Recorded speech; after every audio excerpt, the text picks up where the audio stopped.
Excellence, monsieur le président de la République ñu ngi lay nuyu. maa ngi leen di fay. ginnaaw visite d'état ba nga doon amal fii ci République populaire de Chine boo doon def bilan tey lan nga ci gën a jàpp. waaw buñ doon amal tey benn bilan dañuy jàpp ne que tukki bi ñu tukki ñëw Chine am nañ ci lu kawe suñu njort ndax gannaaw bi ñu toogee bokk waxtaan ak autorités chinoises yi notamment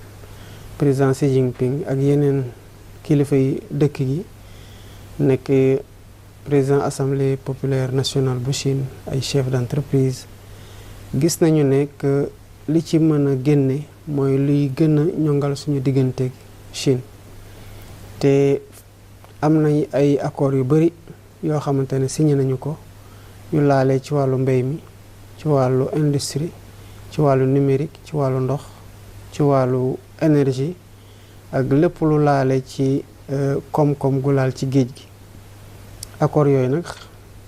ku ne xam na ne njëriñ rek la mën a jural ay dëkk yu mel ne suñu dëkk jëlee nañ fi tamit xéewal goo xam ne président Xi Jinping moo ñu ko xéewale ndax jox na Sénégal lu mat 27 milliards yoo xam ne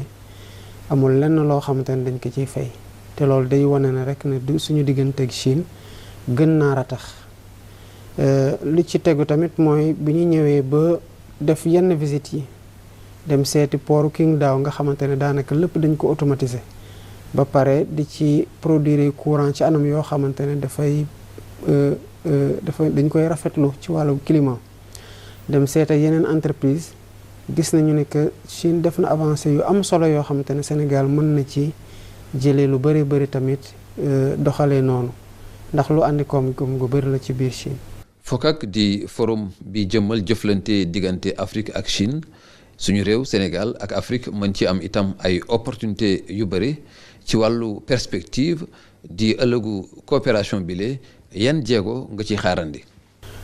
FOCAC nag lu weesu Sénégal sax Afrique ci boppam la amal njëriñ lu bari ci li koy suqal fu mu toll nii président Xi Jinping annoncé na ne am na 50 milliards yoo xamante ne jagleel na ko la Afrique pour lépp loo xamante ne dafa laal ay projet de développement kon ni may gisee FOCAC ci Sénégal ak Afrique ak Chine ay njëriñ yu bari la ci wàllu mbay mi ñu ngi fàttaliku ne lépp loo xamante ne dafay suuxat mbay mi di ko gën a moderniser Chine lancé na ci benn initiative muy opportunité yu bari yoo xamante ne nag économie yu mel ni suñu bos nga xamante ne objectif souveraineté alimentaire ak sécurité alimentaire lu ñu amee la mën nañ ko ci jëlee ci jëflanteeg Chine ci jéego yu mu jot a def ci mbay yeneen initiative tamit am na ndax initiative bi nga xamante ne président Xi Jinping lancé woon na ko te mu tudd la ceinture et la route am na lu bari loo xamante ne jural na ko dëkku Afrique yi ak Sénégal muy ay projet wu tali ak ay autoroute ak ay port yoo xamante ne ci biir Afrique ak Sénégal Chine jot na ko fi def ba laale na tamit ci wàllu industrie yoo xamante ne comme mu nekk industrie manufacturière wala ci wàllu wér-gu-yaram wala ci wàllu énergie renouvelable ay projet yu bari yoo xamante ne dëkku Afrique yu mel ni Sénégal soppe na seen xar kanam Chine def na ko fi kon forum bi ci jamono joo xamante ne Afrique ngi lancé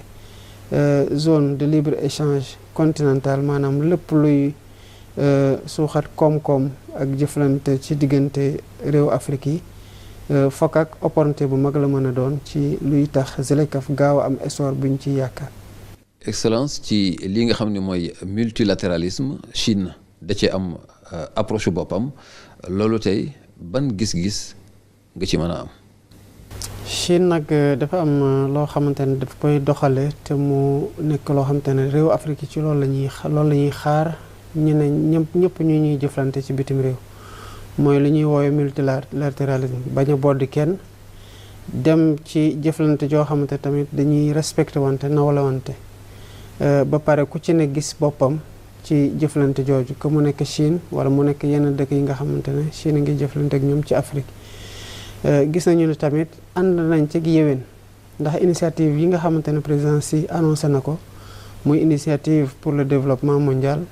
di initiative pour sécurité mondiale ak initiative pour civilisation mondiale yooyu yëpp dafa dox méngoog li nga xamante ne partenariat boobu la Afrique nekk di wër tey li ma gis nag mu gën maa neex ci initiative yooyu yëpp mooy développement bi nga xamante ne dañ ko mettre ci kanam ak sécurité ak fexe ba àdduna nu muy doxee ñu bañ a bàyyi kenn ci gannaaw sóoraale xalaatu ku ne bañ a xool ñi ndóol ak ñi am te loolu mooy li nga xamante ne ñu ñoo ko bokk war a ko waxtaane te Afrique war ci am baatam ndax ñun fu mu toll nii ci Afrique lu ñuy gën di laaj ci scène internationale bi mooy li ñu doon doxale ñu soppi ko te gën ñu mayante cër tamit respecté li nga xamante ne mooy suñuy culture ak suñu autonomie ak suñu spécificité Chine nag wone na ne que gouvernance mondiale nu mu doon doxee mënatul doxee noonu te nekk na koo xamante ne bokk na ci ñi am baat ci conseil de sécurité ONU par exemple mais mu ngi ne ñu mel ne Afrique ci li ñu yor ci population mondiale dañu leen war a bàyyee xel ba pare déglu leen ñu am ay siège ci instance internationale yoo xam ne dañuy waxtaane lépp luy doxal àdduna donc côté boobu def nañ ci ay jéego yu bari te Chine tamit am na ci taxawaay goo xamante ne taxawaay gu ñu rafetlu la ñun réew Afrique yi. ñu ngi lay jaajëfal bu baax monsieur le président. maa ngi leen di jaajëfal bu baax yéen tamit.